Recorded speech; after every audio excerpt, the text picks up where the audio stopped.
Salut vous, j'espère que vous allez bien. Ça fait un petit moment que je suis pas venue par ici. Vous faire un petit coucou, mais je viens parce qu'en fait, il y a pas longtemps sur Instagram, je vous ai demandé si vous aviez des questions sur la transformation physique.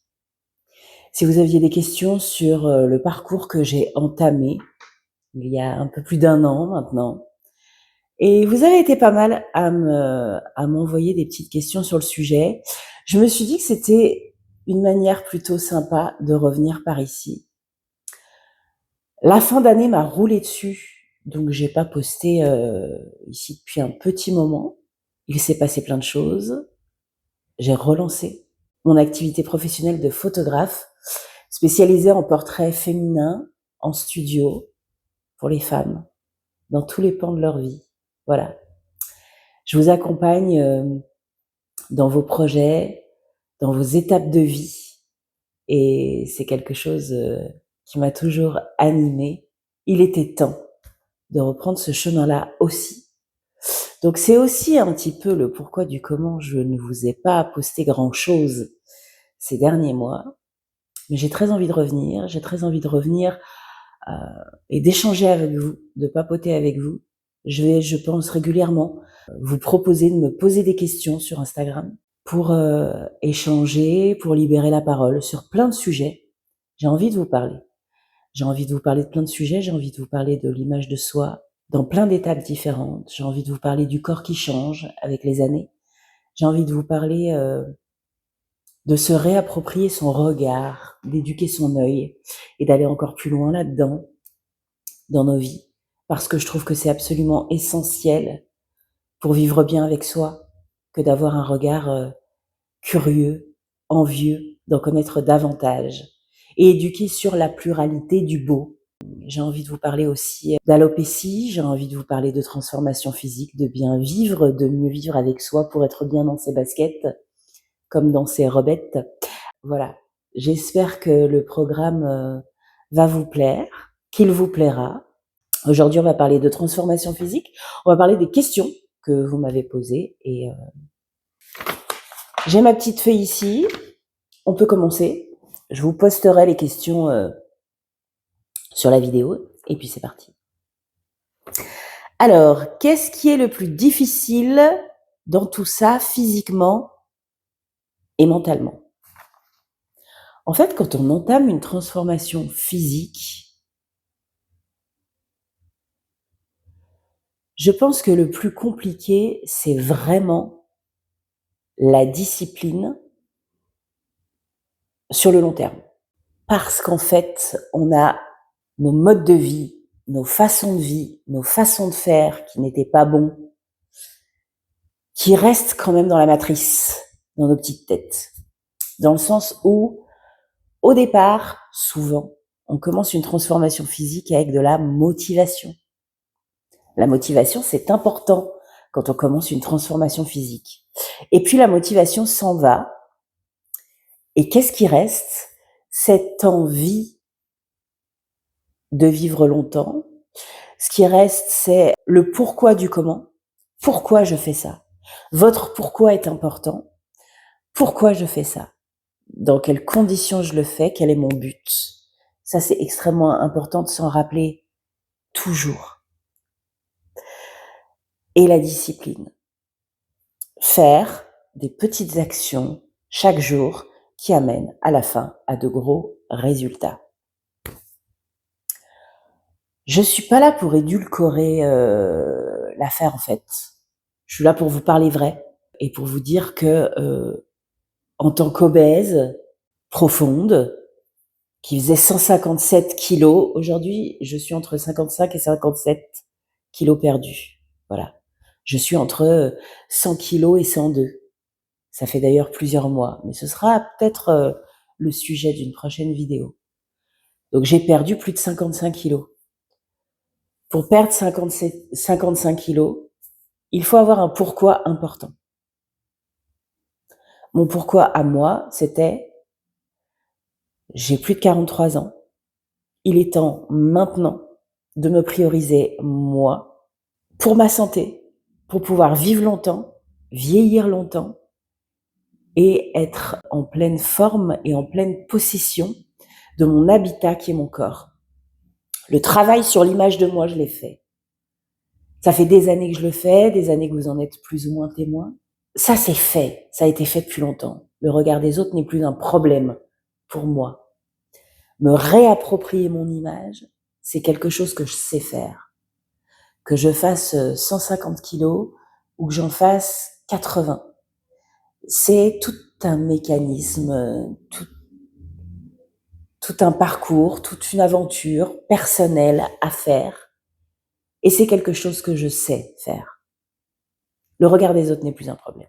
Par contre, à chaque étape, quand on est plus fatigué, quand on est triste, quand on a des étapes de vie, tout vient chahuter notre discipline. Absolument tout.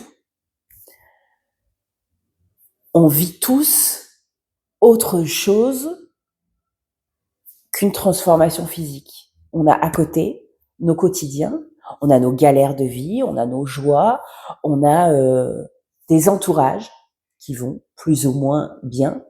Et ça ne fait qu'impacter, en fait,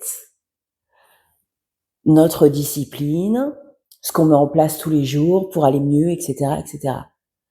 Physiquement, c'est exceptionnel parce qu'en fait, plus tu perds du poids, plus tu es à l'aise physiquement, plus tu te sens bien dans tes pompes, plus tu as de la place pour bouger, pour faire des choses. Le mouvement est hyper important. Tu te rends compte que tu es capable de faire des choses que tu n'étais pas capable de faire. Et ça, c'est incroyable. Mon rapport à mon image n'a pas changé. Je me trouve pas plus jolie avec 55 ou 57 kilos en moins. Absolument pas. Vraiment.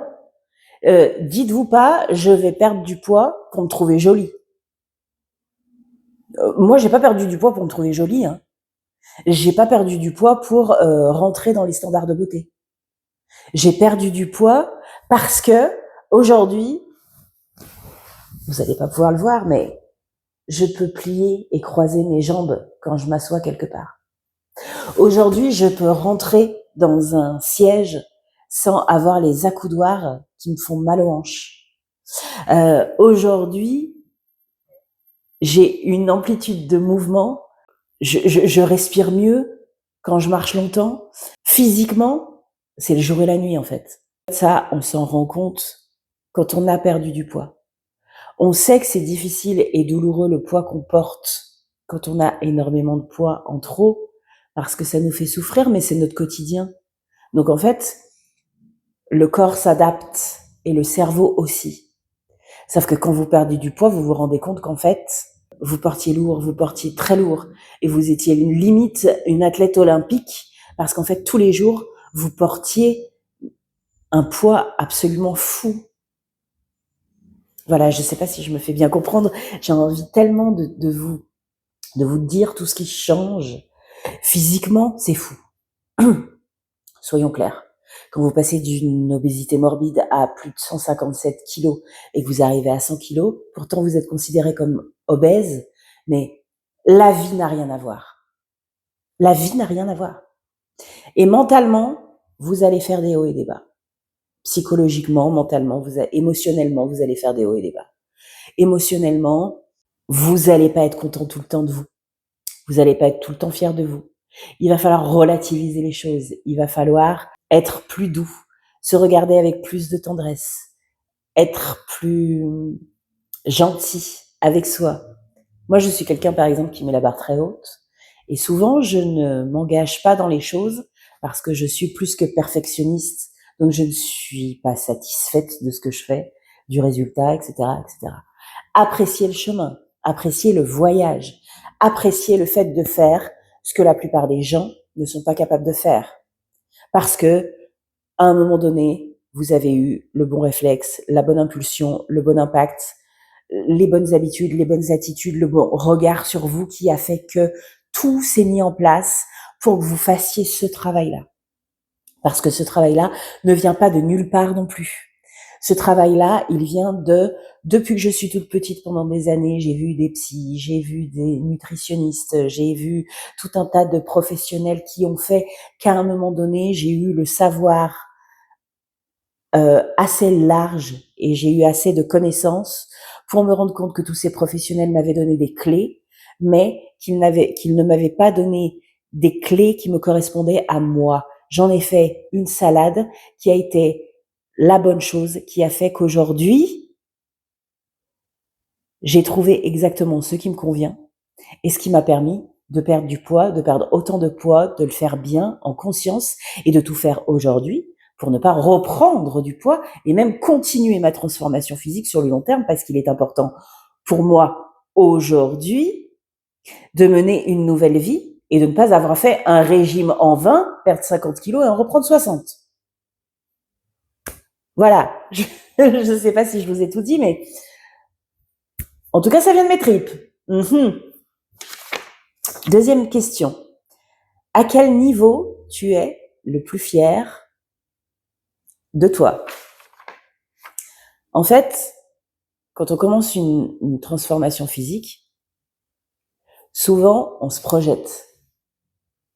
Alors soit on idéalise, soit on a peur, mais souvent on se projette dans les choses.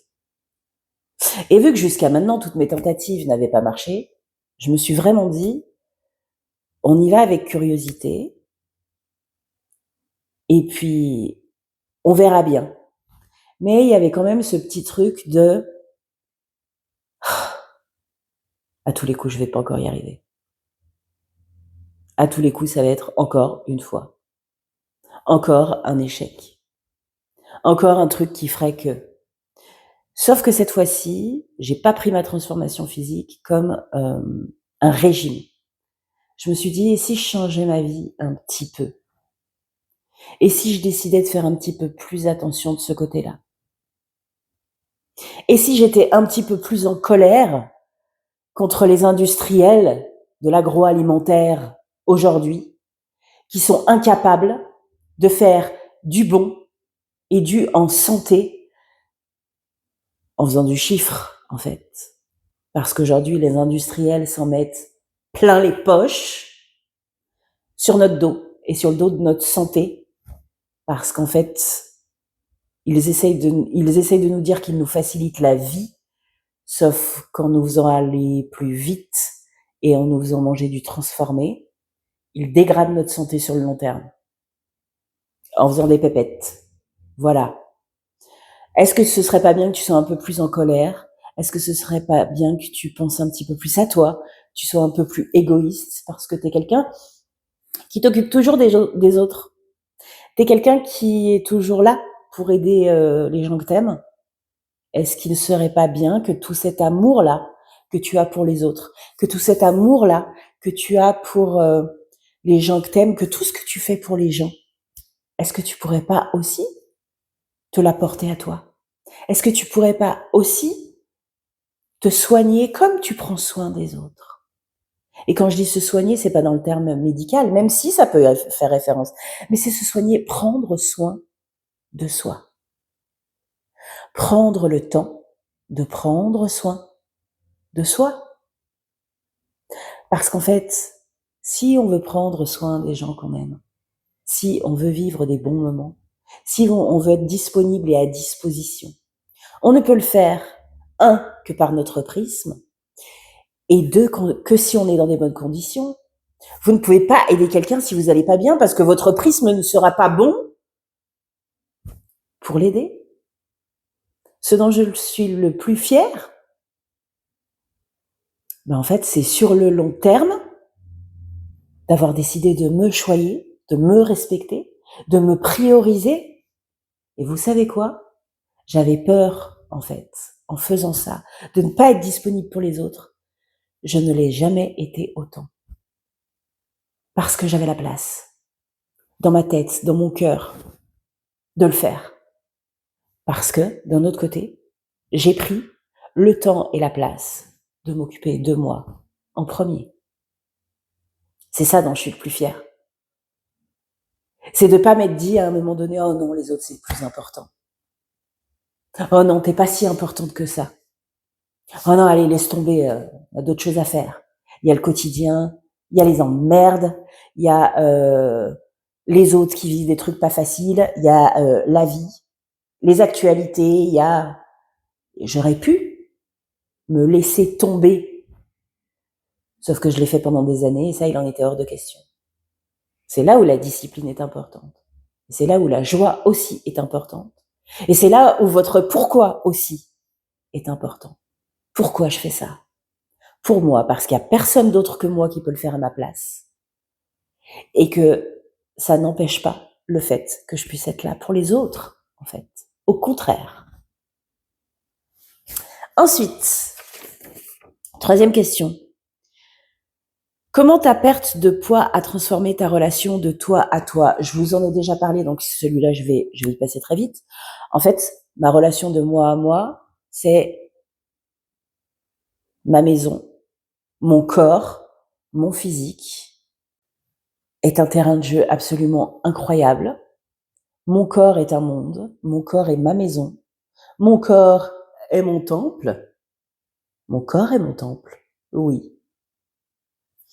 Mon corps est la chose la plus fabuleuse qui me permet d'être en vie. Et aujourd'hui, grâce à tout ce que j'ai mis en place, il est capable de m'apporter 10 fois plus en retour parce que je l'ai allégé. Et ça, c'est la chose la plus incroyable que je vis, en fait. Ce n'est pas une histoire d'esthétique. Je vais même vous dire un truc. Je trouve que tout dégueule dans mon esthétique. Et encore, vu que ma transformation n'est pas finie, ça va dégueuler encore plus. Je trouve que mes bajoux dégueulent. Je trouve que mon cou tombe. Je trouve que tout tombe. Tout se relâche. Et vous savez quoi? C'est pas grave, en fait. Parce qu'aujourd'hui, je peux croiser les jambes. Parce qu'aujourd'hui, je peux marcher longtemps. Parce qu'aujourd'hui, je peux courir. Courir après mon petit-neveu. Et bientôt, ma petite nièce qui va bientôt arriver. Aujourd'hui, je peux jouer. Aujourd'hui, je peux sauter. Aujourd'hui, je peux rester des heures à faire une activité physique. Moi. Parce qu'en fait, je marche plus de 10 à 15 000 pas par jour. Pratiquement tous les jours, à part cette semaine, parce que je me suis fait mal au dos. Je me suis fait un tour de rein. Mais voilà, j'ai mis des choses en place pour moi. Et ma récompense, c'est de me sentir plus légère. Mais vous savez pas à quel point ça change la vie. Alors, on continue. Je n'ai pas le temps de cuisiner la semaine. Je mange beaucoup industriel. J'ai l'impression que ça bloque tout. Je ne suis pas une professionnelle de santé. Donc tout ce que je vais vous dire n'est que mon prisme, mon vécu et le partage de ce que j'ai mis en place, moi, pour m'aider. Voilà, dans ma perte de poids, dans ma transformation physique. Première chose, j'ai sucré tout l'industriel. En fait, aujourd'hui, vous avez la possibilité, le week-end par exemple, de faire du batch cooking et en 2 heures, 2 heures et demie, de vous faire tous vos plats de la semaine, des plats sains, des plats équilibrés qui vous évitent le grignotage et qui vous évitent l'industriel en fait. Oui, l'industriel, c'est pas bon pour la santé. Voilà, qu'on se le dise. Comme ça, c'est réglé, c'est fait. L'industriel, c'est bout. L'industriel, c'est bas. L'industriel, c'est pas bon pour vous. L'industriel, soi-disant, ça coûte moins cher, mais le tarif que vous payez derrière sur votre santé, j'ai envie de vous dire, à vous de voir. Quelle est la note que vous avez envie de payer sur le long terme? Parce que c'est ça aussi. C'est oh bah je vais me faire 3-4 trucs industriels dans la semaine. C'est pas grave, je vais aller vite, je vais pouvoir avoir du temps pour ci, avoir du temps pour ça parce que j'ai pas le temps. En fait, du temps on en a. On passe beaucoup de temps à scroller, on passe beaucoup de temps à regarder YouTube, on passe beaucoup de temps à regarder Netflix, Apple TV ou Amazon TV, etc., etc. Mais en fait, on a le temps. On a le temps pour faire des repas. On a le temps pour faire attention à nos grignotages, dans le sens où si vous faites du batch cooking, bah derrière vous grignotez moins, parce qu'en fait, dans votre frigo, il y a de la disponibilité, même de grignoter, de façon saine et équilibrée, que vous aurez préparée, qui fera que même si vous n'avez pas le temps, vous pourrez manger de façon, j'ai envie de dire saine, mais c'est pas le mot en fait. D'une façon qui est bonne pour vous. Parce qu'en fait, c'est pareil. On n'a pas tous la même alimentation. Tout nous convient pas forcément. Moi, j'ai décidé 2 choses, je vais dire 3, mais 2 choses très importantes. La première, d'aller du côté de la nourriture anti-inflammatoire.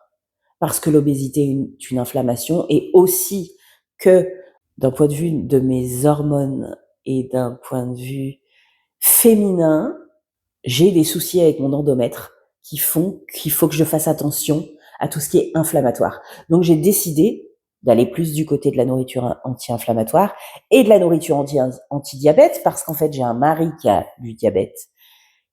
Et donc il a fallu, en tant que femme d'intérieur, femme qui aime cuisiner, femme qui aime faire des petits plats à son amoureux, il a fallu que j'apprenne ce qu'était le diabète et que j'apprenne à cuisiner anti-diabète, en fait. Que j'apprenne à enlever le sucre, me rendre compte qu'il y avait du sucre caché absolument partout. Et là, la nourriture industrielle, n'en parlons même pas, mais qu'il y avait du sucre partout. Donc au départ, j'étais en colère. Et ensuite, j'ai appris à faire avec, à vivre avec, à composer avec et à créer des recettes qui sont simples et en même temps élaborées de telle façon à ce que ça me convienne, que ça convienne à mon mari, parce qu'il était aussi hors de question que je passe 2 heures par jour en cuisine. Parce que je suis une femme moderne, qui a d'autres choses à faire et qui n'a pas envie, parce que je pourrais avoir le temps si je faisais vraiment, si j'avais un emploi du temps coupé au cordeau, mais je n'ai pas envie, en fait, de passer 1 heure par jour en cuisine. Donc, je fais du batch cooking 2 fois par semaine, ce qui me permet d'avoir des repas sains, de pouvoir regarder aussi les quantités que je mange, les calories que je mange, et de vivre bien, et en fait, d'éviter la question de la nourriture émotionnelle, parce que ça aussi, c'est quelque chose qui était important pour moi, vu que je mangeais beaucoup mes émotions. En fait, plus vous déblayez le terrain, plus vous avez de chances d'arriver à votre transformation physique, parce qu'en fait, vous mettez tout en œuvre pour éliminer toutes les barrières qui vous empêchent d'avancer dans vos objectifs. Voilà. Qu'est-ce qui te fait tenir ? Mon pourquoi. Mon pourquoi est important. Ça fait plusieurs mois, ça fait 2 mois et demi, qu'en fait, je suis entre 55 et 57 kilos perdus. Ce qui me fait tenir, c'est mon pourquoi, mes objectifs, mon envie de continuer à bien maturer, mon envie de bien vieillir, mon envie de continuer à redécouvrir mon corps pour ce qu'il est et offrir à mon corps l'espace suffisant de pouvoir me porter à long terme. Voilà, tout simplement. Qu'est-ce que tu penses du Wegovy, Mounjaro, Ozempic ? Alors tout ça, c'est des médicaments injectables de la famille du GLP-1. Et aussi, qu'est-ce que tu penses du fait de se faire opérer ? Alors là, il y a 2 choses. D'abord, le Wegovy, le Mounjaro, l'Ozempic et d'autres, parce qu'il y en a d'autres qui sont sortis depuis, qui à la base sont des produits, des médicaments qui sont anti-diabète, qui ont été détournés de leur fonction première. En fait, même si ces médicaments sont encadrés, ils ne résolvent pas le fond du problème. Quand on décide de perdre du poids, quand on veut perdre du poids à long terme, quand on veut changer d'apparence à long terme, ça c'est quelque chose que je dis très souvent. On ne fait pas que changer ses centimètres carrés, sa surface, son tour de taille. On ne fait pas que s'enlever des kilos. On se déleste de mauvaises croyances, de schémas de pensée. On doit apprendre à digérer des choses de notre vécu, à faire des deuils blancs. On doit avoir une approche multiple et variée. Et une approche psycho-émotionnelle hyper importante.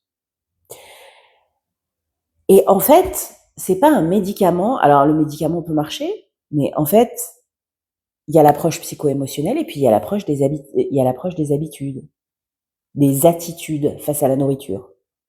Et ça, c'est quelque chose d'absolument primordial. Donc en fait, il va vous aider pendant un temps parce qu'en fait, ces médicaments vous font assimiler ce que vous mangez beaucoup plus lentement, donc vous avez moins faim, etc., etc. Sauf qu'en fait, il faut monter les doses de plus en plus. Au bout d'un moment, vous êtes à un palier, et ensuite, en général, vous restez quelque temps sur ce palier, ensuite vous arrêtez. Et quand vous arrêtez, vous vous retrouvez avec rien. Donc en fait, si l'approche n'est pas globale, si l'approche n'est pas multiple, mais c'est comme tout en fait.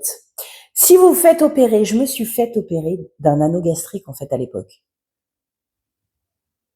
Ça n'a rien changé. Ça n'a rien changé parce que je grignotais tout le temps, parce que je mangeais mes émotions, parce que le problème, ce n'était pas de manger comme 4. Le problème, c'était, je mange très peu, au contraire. Je suis extrêmement au fait de ce qui est bon pour moi ou non. Sauf que je mangeais mes émotions. Et une opération n'a pas réglé le problème. Donc, si vous avez envie de changer, si vous avez envie d'évoluer, si vous avez envie de vous transformer physiquement, de perdre du poids, trouvez votre pourquoi. Dites-vous pas que ça va être qu'une période donnée, vous partez sur votre vie, sur du long terme, sur des habitudes et des attitudes à changer petit à petit qui, à long terme, donnent des grands résultats. Et n'oubliez pas de prendre en compte tous les aspects de qui vous êtes, votre personnalité, votre rapport à la nourriture, votre rapport à l'exercice, votre rapport à votre image, votre rapport à votre santé, votre rapport à vos émotions, votre rapport avec votre vécu, ce que vous avez digéré ou pas, les deuils que vous faites, etc., etc. C'est une approche globale qu'il faut faire. Et c'est une approche qui est extrêmement courageuse. C'est aller se confronter à soi. C'est aller se confronter à l'image qu'on aimerait avoir de nous et qu'on projette, à l'image qu'on déteste de nous et dont on a honte, et en fait, celle qu'on est vraiment. Et c'est arriver à trouver une lecture de soi, une notice de soi qui nous convienne et qui nous permette d'avancer de façon la plus juste et la plus saine et la plus sereine possible. Donc, qu'est-ce que je pense de ces médicaments ? Je pense qu'ils sont à prendre avec des pincettes. Que ce soit ça ou les opérations, je pense que c'est pas la solution, ou que c'est la solution que dans des cas extrêmement précis et spéciaux, et que on se sent tellement plus fier de soi quand on arrive à faire ce travail-là, que ce serait dommage en fait de le faire. Mais encore une fois, ce n'est que mon vécu, mon expérience sur le sujet et mon analyse de la situation en ayant fait de différentes manières jusqu'ici. Voilà. Ensuite, comptes-tu faire des opérations, exemple, ton ventre, tes bras, etc., etc. Alors, je suppose que vous me dites ça parce qu'en fait, en ayant perdu plus de 55 kilos, effectivement, c'est ce que je vous ai dit d'ailleurs, j'ai la peau qui tombe. Mais elle ne tombe pas encore assez. Non, en fait, ce genre de questions, je me la pose même pas pour une raison. C'est qu'en fait, je pars du principe que je n'ai pas fini ma transformation physique. Je ne suis pas encore en stabilisation, même si en fait, là, je suis en train de me stabiliser parce que je sais qu'il faudrait que j'aille plus loin dans mes efforts et plus loin, par exemple, dans le fait de me mettre au sport maintenant pour pouvoir perdre du poids. Là, je suis à un palier et je ne suis pas prête tout de suite maintenant à le faire pour une raison, c'est que je ne me donne pas encore l'espace, la place, le temps et l'espace mental, émotionnel pour le faire. Donc je suis à un palier, je fais extrêmement attention à ce palier-là, parce que j'ai pas envie de reprendre en fait. J'ai pas envie de me laisser aller à me dire je suis bien dans mon corps, je suis à l'aise, etc., etc. J'ai pas envie de continuer. Non, j'ai des objectifs précis. Certains diront que je suis rigide, d'autres diront que c'est chouette. mais j'ai des objectifs précis. J'aimerais perdre encore 15-20 kilos. Ce serait exceptionnel, vraiment exceptionnel. Voilà. Déjà, je pensais pas en arriver là. Vraiment, je pensais pas en arriver là. Et je suis extrêmement fière de moi. Voilà, de tout ce parcours. Vraiment, je suis fière de moi. Mais j'ai des objectifs à long terme. Là, je laisse mon corps un peu respirer. Je laisse ma tête respirer, mes émotions respirer, parce qu'en fait, je vis des choses aussi différentes dans ma transformation physique. Vous avez peut-être remarqué que j'ai changé de tête. Voilà. Ça, ce sera à l'occasion de vous en parler dans une autre vidéo. Voilà, il se passe des choses, je continue à me transformer, je continue à m'apprendre, je continue à évoluer.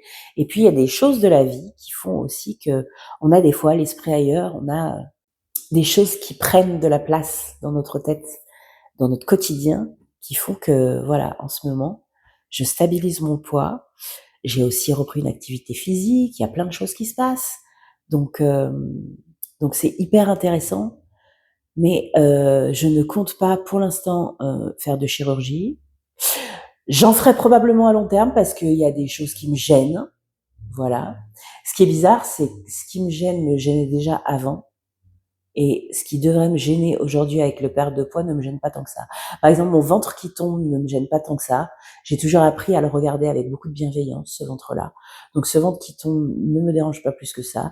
Mes cuisses qui tombent ne me dérangent pas plus que ça non plus. Par contre, mon double menton, avec qui j'ai jamais eu une affinité très folle depuis que je dois avoir 10 ans, lui me gêne. Allez savoir pourquoi. On est vraiment fait de croyances et de regards tellement spéciaux sur nous-mêmes, j'ai envie de vous dire. Donc j'ai envie de finir là-dessus, j'ai envie de vous dire merci pour vos questions. Si vous en avez d'autres, n'hésitez pas à les mettre sous la vidéo, j'y répondrai avec grand plaisir, ou ce sera peut-être l'occasion de faire une vidéo supplémentaire sur le sujet. J'espère avoir répondu le plus clairement possible. J'ai très envie de libérer la parole sur le sujet. J'ai très envie de libérer la parole sur l'image de soi, sur l'image de la femme, sur le regard que l'on a sur nos corps. C'est extrêmement important. Toutes les questions que vous vous posez sont légitimes. Il n'y a pas de questions taboues. Voilà. J'y répondrai avec grand plaisir. Sur ce, je vous fais un gros bisou. Prenez bien soin de vous, de vos corps, de vos têtes, de vos petits cœurs, tout mou. Et moi, je vous dis à très vite. Des gros bisous.